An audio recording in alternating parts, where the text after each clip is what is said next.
क्या आपको मालूम है सहरी की शुरुआत कैसे हुई थी?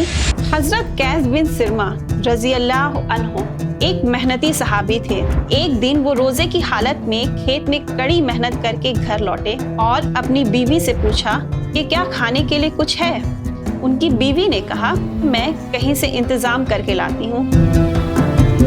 थकावट की वजह से इंतजार करते करते उनकी आंख लग गई। जब उनकी बीवी खाना लेकर आई और उन्हें सोया पाया तो वो दुखी होकर कहने लगी, अफसोस की बात है कि अब आप नहीं खा सकेंगे। असल में शुरुआती दौर के रोजे का ये नियम था कि अगर कोई इफ्तार के बाद सो जाए तो अगली शाम के इफ्तार तक वो कुछ भी खा पी नहीं सकता था।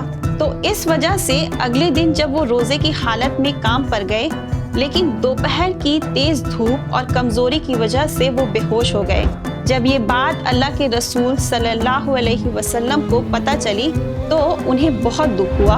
उसी समय अल्लाह ने कुरान की सूरा अल-बकरा की आयत नंबर 187 में ये नाजिल फरमाया, वब्तगू मा कतबल्लाहु लकुम वकुलू वशरबू हत्ता यतबय्यन लकुमुल खैतुल अब्यदु मिनल खैतिल अस्वद मिनल फज्र। फज्र की स्याह धारी से, यानी ये पौ फटने के लिए इस्तिआरा है कि जब सफेदा नुमाया होता है एक लकीर की तरह, पौ फट गई, उस वक्त तक खाने पीने की छूट है। इस आयत के बाद मुसलमानों को पूरी रात सहरी तक खाने पीने की इजाजत मिल गई, जिससे रोजा रखना बहुत आसान हो गया और यहीं से सहरी की शुरुआत हुई।